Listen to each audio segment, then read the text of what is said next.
So I'm now seeing, and they were all a little bit older than me. So I've now like found a group of friends who are a little bit older than me and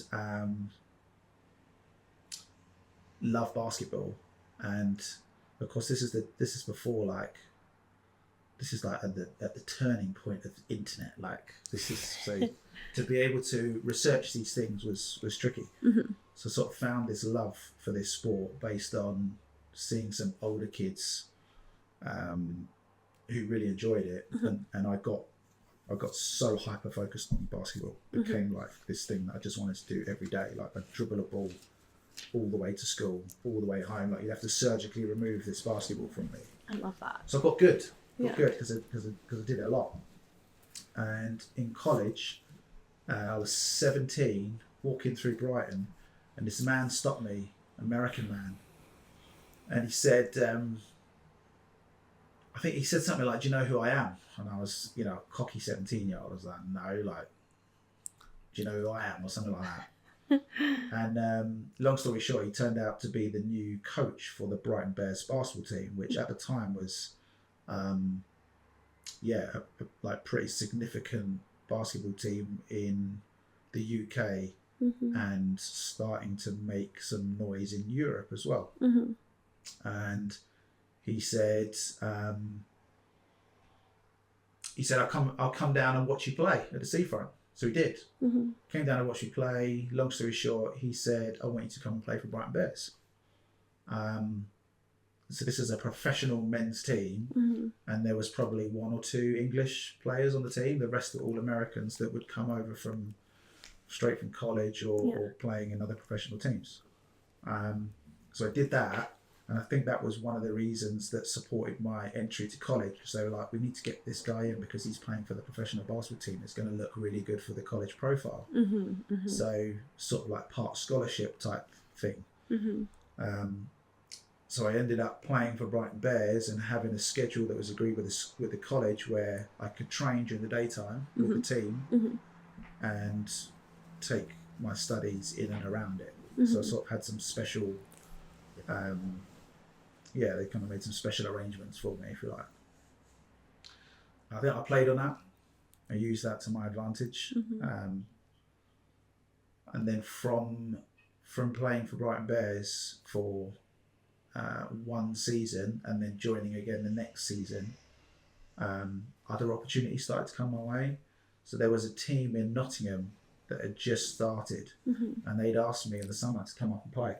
So I went up for a visit, and I was actually keen, but my mum and dad were like, you can't go to Nottingham by yourself, like what are you thinking? But then the following year when the opportunity came up again, I was like, I'm playing for this team in Brighton. I'm 18 years old, 17, 18, 19 years old.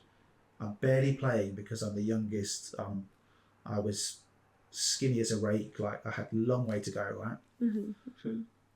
But this team wants me to come and play for them in Nottingham, and they're going to put me in accommodation, they're going to pay me, and I'm going to play.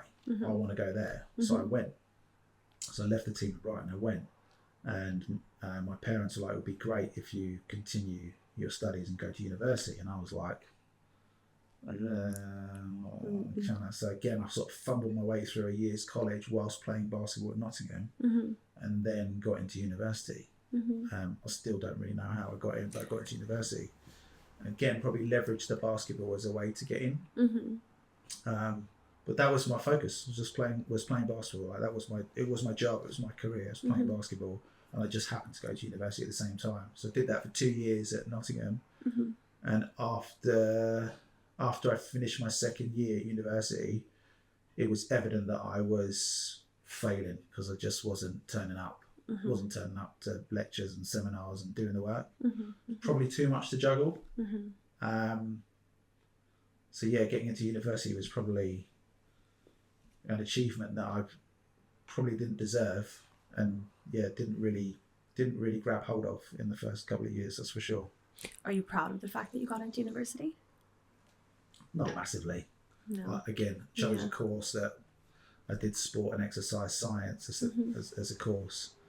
And after those 2 years, I was like, I fucking hate it. This is rubbish. I don't care how the muscle attaches to the bone. Like, I'm not interested. Yeah. My interest was more in kind of the commercial and management and that side of sports.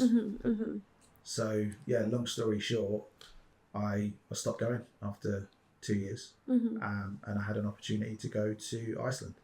Wow. So I had an agent, I had a basketball agent, Yeah. and he found me a couple of jobs. One was in Spain, one was in Iceland, one was in Denmark, and Iceland was the best paying, and it was also kind of the most unique place to go. Yeah. And my thought process was like, I can play for the top league in Iceland or play for the lowest league in Spain.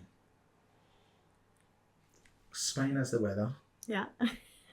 Iceland, like I just kind of reasoned with it and thought, you know what? I'll never get an opportunity to go and live in Iceland. I can go to Spain anytime. Like it's the UK's #1 holiday destination. Like you can just pop over. Yeah, right. Yeah, yeah. There's nothing too unique about it. So I took the Iceland opportunity. So in August, they flew me out, and they actually flew me out for a 2-week trial. And then if it was successful, I would stay, which is a really horrible place to be because you take stuff and you're like, how much do you take? Well, this is it as well. Yeah. So I took what I could, 2-week trial, all good, signed a contract, and I'm in Iceland, in the middle of nowhere, like literally in the middle of nowhere. Yeah. The team I played for was in a town called Thorlokshorfen. It was a small fishing village about an hour outside of the capital Reykjavik, and there's nothing there really. There's nothing there but a fantastic community of people. So I remember like I needed to get the rest of my stuff over, and I sent for it to be shipped over. It took about 5 weeks to get to me. Oh my god!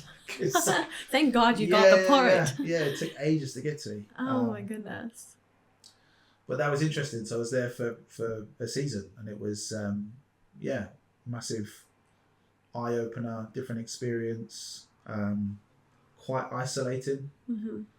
So I lived with one of the other professional players on the team who was from San Antonio, Texas. And we got on great. He was a few years older than me, and he'd been there for a couple of years already. So he had a different level of experience.